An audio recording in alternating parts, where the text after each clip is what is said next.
Assalamualaikum warahmatullahi wabarakatuh. Perkenalkan nama saya Sestri Angelina Patricia Rudengo dengan NIM 23848 kelas L. Saat ini saya akan mempresentasikan beberapa materi matkul Human Resource Management. Itu yang pertama ada chapter 4, yaitu proses analisis pekerjaan dan manajemen bakat.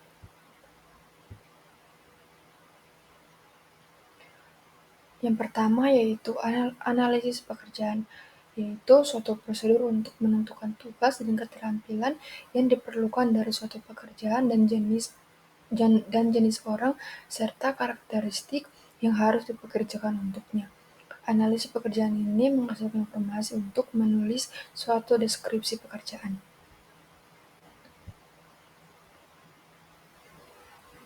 Kemudian ada dua informasi yang harus dibutuhkan dalam analisis pekerjaan. Yang pertama ada aktivitas kerja, perilaku manusia, yang ketiga mesin alat-alat, perlengkapan dan bantuan kerja, dan keempat ada standar kerja, yang kelima ada konteks pekerjaan, dan yang keenam ada persyaratan. Kemudian ada perekrutan dan seleksi, pemenuhan IIO, yang ketiga kompensasi, dan keempat ada pelatihan. Kemudian ada 6 langkah melakukan analisis pekerjaan. Yang pertama, memutuskan bagaimana Anda akan menggunakan informasi tersebut. Yang kedua, meninjau informasi latar belakang yang relevan seperti bahkan organisasi. Yang ketiga, memilih posisi representatif. Dan keempat, menganalisis pekerjaan secara nyata. Dan kelima, memverifikasi informasi analisis pekerjaan dengan supervisor. Dan keenam, mengembangkan deskripsi pekerjaan dan spesifikasi pekerjaan.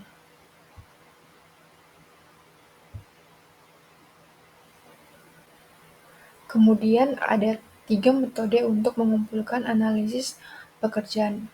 Yang pertama ada wawancara, yaitu melibatkan penggunaan daftar pertanyaan yang sistematis untuk mengumpulkan informasi tentang pekerjaan untuk mengajukan pertanyaan spontan, serta memahami aspek pekerjaan yang lebih spesifik. Dan yang kedua ada kuesioner, yaitu adalah daftar pertanyaan yang dibagikan kepada karyawan untuk menguraikan tugas serta tanggung jawab mereka. Metode ini membantu untuk memperoleh gambaran yang jelas tentang suatu jabatan. Dan yang ketiga ada observasi, yaitu pengamatan langsung.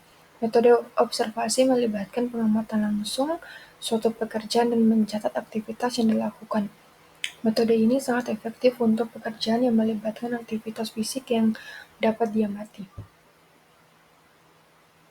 Dan selanjutnya ada manajemen bakat, yaitu manajemen bakat juga dikenal sebagai talent management, adalah suatu strategi yang digunakan untuk mengelola potensi kemampuan, kompetensi, serta kekuatan karyawan dalam sebuah perusahaan atau organisasi.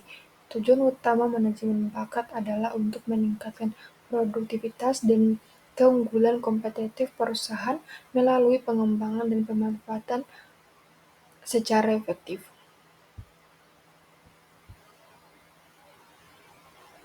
Selanjutnya ada proses manajemen bakat meliputi yang pertama ada identifikasi bakat, yaitu mengidentifikasi karyawan yang memiliki potensi dan bakat melalui evaluasi kerja, serta observasi dan wawancara.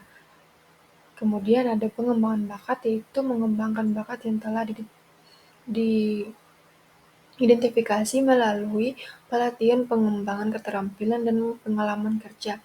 Dan yang terakhir ada pengembangan dan retensi, yaitu mempertahankan karyawan yang berbakat melalui sistem kompensasi yang tepat serta penghargaan dan kepuasan kerja yang tinggi.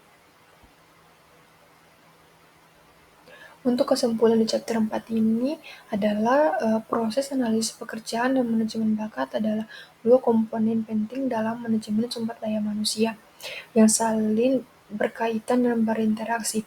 Dengan demikian, proses analisis pekerjaan serta manajemen bakat saling mendukung untuk mencapai tujuan yang lebih efektif dalam pengelolaan sumber daya manusia. Kemudian, untuk materi yang selanjutnya di chapter 5 dengan judul Perencanaan Personal dan Perekrutan.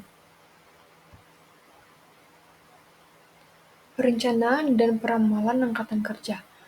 Peramalan angkatan kerja juga dikenal sebagai perencanaan tenaga kerja, adalah suatu proses strategi yang bertujuan untuk memastikan bahwa perusahaan memiliki sumber daya manusia yang tepat di posisi yang tepat serta waktu yang tepat. Kemudian ada peramalan kebutuhan personel atau permintaan tenaga kerja dibagi atas dua tren. Yang pertama, analisis tren, yaitu analisis tren melibatkan studi terhadap kebutuhan pekerja perusahaan di masa lalu untuk meramaikan kebutuhan di masa depan. Dan untuk analisis ratio, yaitu sebuah teknik ramalan yang menggunakan rasio antara histori dan beberapa faktor kasual untuk menentukan kebutuhan staf di masa depan.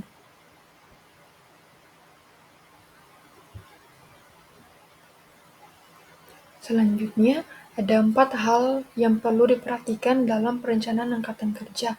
Yang pertama, meninjau rencana bisnis dan data angkatan kerja. Yang kedua, mengidentifikasi kesenjangan. Yang ketiga, mengembangkan rencana dan peta strategi angkatan kerja. Dan keempat, melaksanakan dan mengukur pengaruh dari rencana angkatan kerja yang baru dengan menerapkan perubahan tersebut.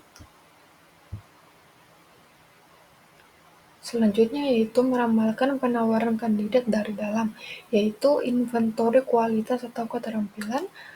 Selanjutnya ada bagan pengganti personel, dan yang terakhir yaitu ada analisis makro, yaitu teknik statistik yang digunakan untuk memprediksi kemungkinan kejadian berdasarkan pengalaman sebelumnya. Kemudian ada meramalkan penawaran kandidat dari luar, yaitu banyaknya pengangguran dan memudahkan dalam mendapatkan pekerjaan. Itu pengangguran yang tinggi, banyak orang yang mencari pekerjaan.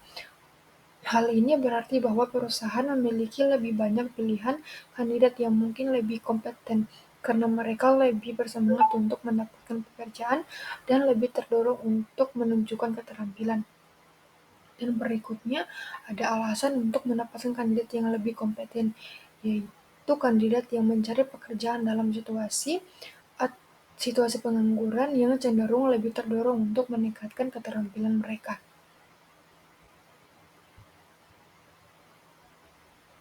Dan berikutnya ada perencanaan suksesi, yaitu merupakan proses berkelanjutan untuk secara sistematis mengidentifikasi dan menilai serta mengembangkan kepemimpinan organisasi untuk meningkatkan kinerja yang terdiri dari 3 langkah, yakni mengidentifikasi kebutuhan kunci dan mengembangkan kandidat dari dalam, serta menilai dan memilih. Berikutnya itu ada merekrut angkatan kerja yang lebih beragam, yaitu yang pertama ada merekrut wanita, merekrut orang tua tunggal, serta pekerja berusia lanjut dan pekerja dengan disabilitas. Selanjutnya ada sumber kandidat internal. Yang pertama, mengenal kekuatan dan kelemahan seorang kandidat. Yang kedua, lebih berkomitmen. Yang ketiga, lebih meningkatkan jika dipromosikan. Dan keempat, lebih sedikit orientasi dan pelatihan, pengumuman pekerjaan, dan mempekerjakan kembali.